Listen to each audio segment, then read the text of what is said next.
Hello and welcome back, and welcome if you're new. I'm Annie. Welcome to my channel.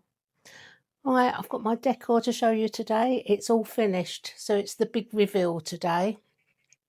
But I've just been going through my wardrobe and I found something else that I don't know why I bought it.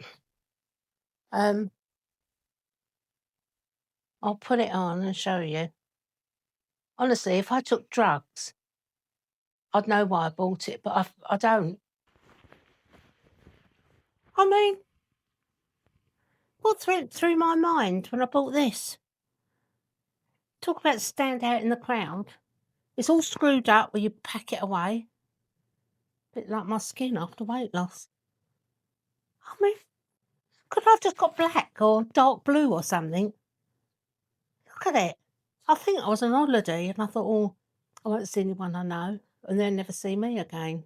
Do you know what? I had some music on that day while I was having a sort out indoors, and it was old 70s music. And I was singing along, and I've always sung to different songs, and it was the Bee Gees, How Deep Is Your Love? And I've sung that for years. And I thought they said, you come to me on a submarine. But it's not. It's come to me on a summer breeze. Come to me on a submarine. You'd have to live near the sea, wouldn't you? Oh, I'm just popping round Annie's in my submarine. How stupid. I hope no one's ever heard me sing that, because they must have thought I was completely stupid. I really thought that's what they said. I just noticed a bit of makeup today. I said I was going to make the effort, didn't I? Feel a bit better actually for it. Whether I keep it up and do it every day, I don't know.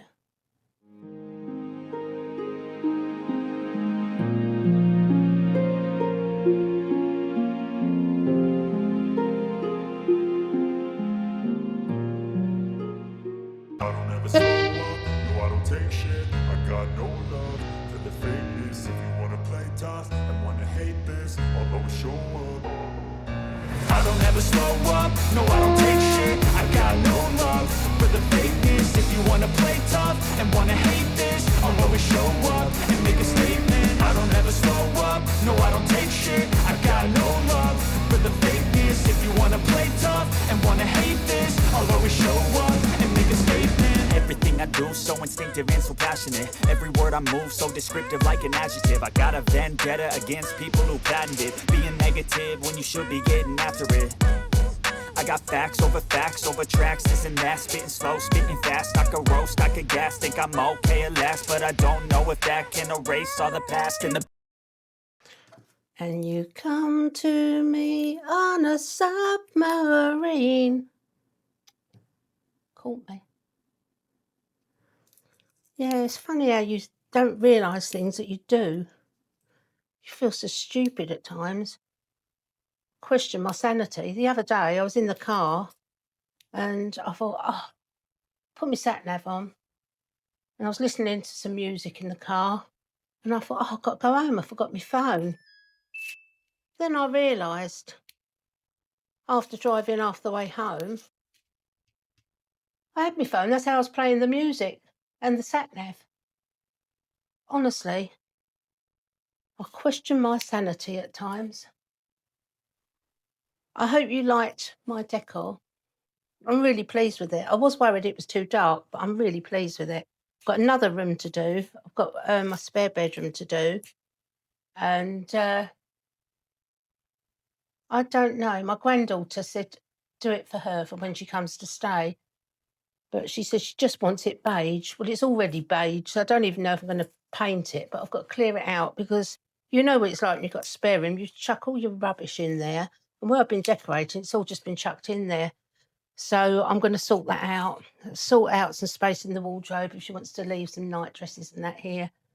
And I'll do it for her. But there's not a great deal to do in there. And it's not going to be anything spectacular because she's designing it. And she's 11 and she just wants it normal. She doesn't like nanny decor.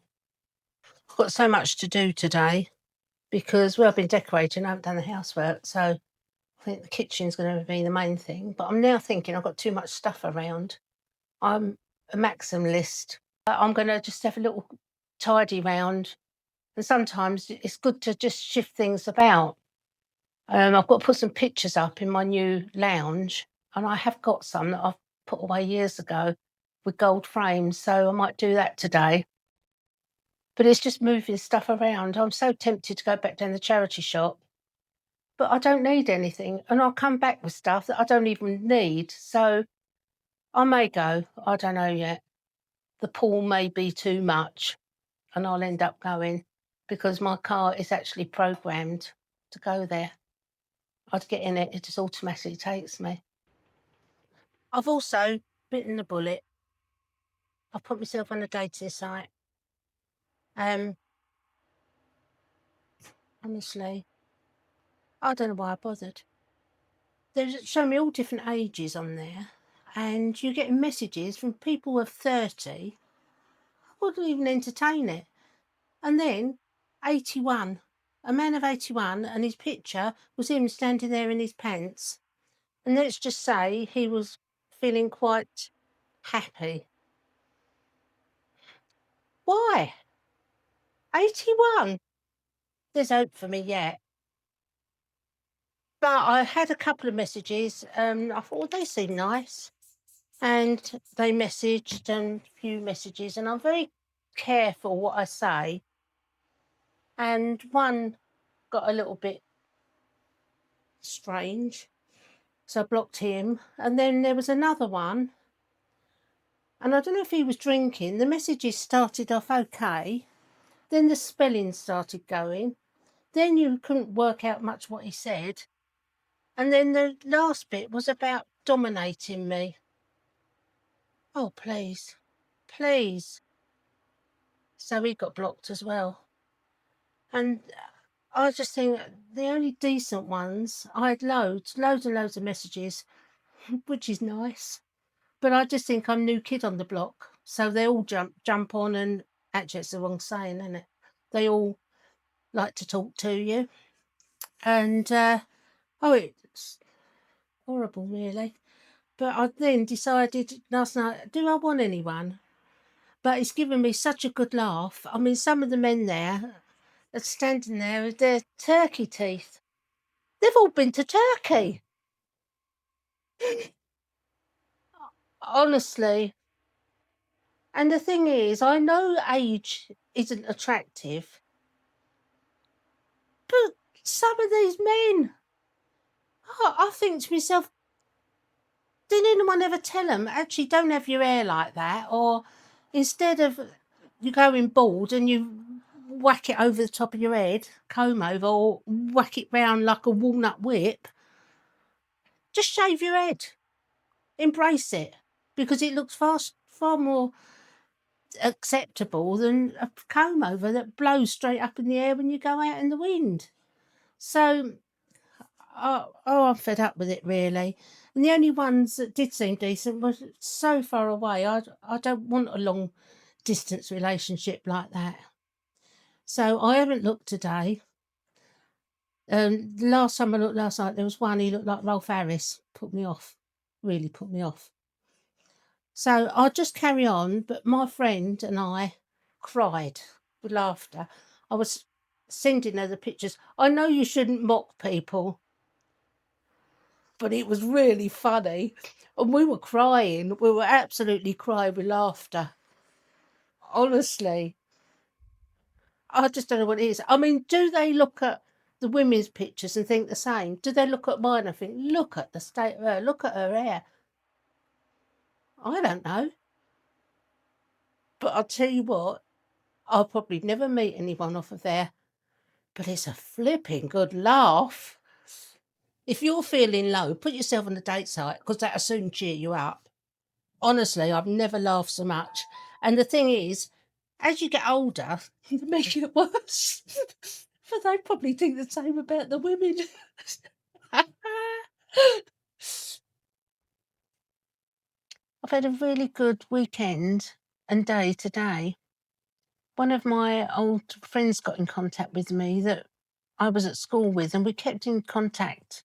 We were the best of friends until about 10 years or so ago, and we just drifted. She moved away and I don't really know what happened. We just drifted. And she's been back in contact with me. And we're talking every day on the phone. And we are laughing so much and reminiscing. Do you ever miss any of your old friends? Is there anyone that you feel that you don't know why it drifted? Let me know in the comments. It might be an idea to contact them. Just try and pick it back up again, because I've missed all those years with my friend. And it's just so lovely. We've had such a laugh. We've been on the phone for hours. And it's nice because it sort of kills the loneliness a little bit. So I've sort of pulled myself back out of depression. I didn't let myself go that deep. So it's just proof it can be done. You can pull yourself out of depression. You know, focus on different things. I've got up and I've put my makeup on today and I'm trying to do something with myself. But I feel happy. I feel happy inside, which is nice. And it's me emerging again. So it's been lovely. And as you've heard, I put myself on a dating site and I'm not taking it seriously because I don't actually think I want anyone. But I've laughed so much and it is just fun. That's all it is. It's not to be taken seriously. And I just feel that, you know, am I just trying at my age? No. I don't think I actually want anyone. It's just companionship, really. So, yeah, but it's been really nice and I feel really happy. And I sleep better when I'm happy. I get a full night's sleep, so it's lovely. Anyway, it's that time for the embarrassing moment.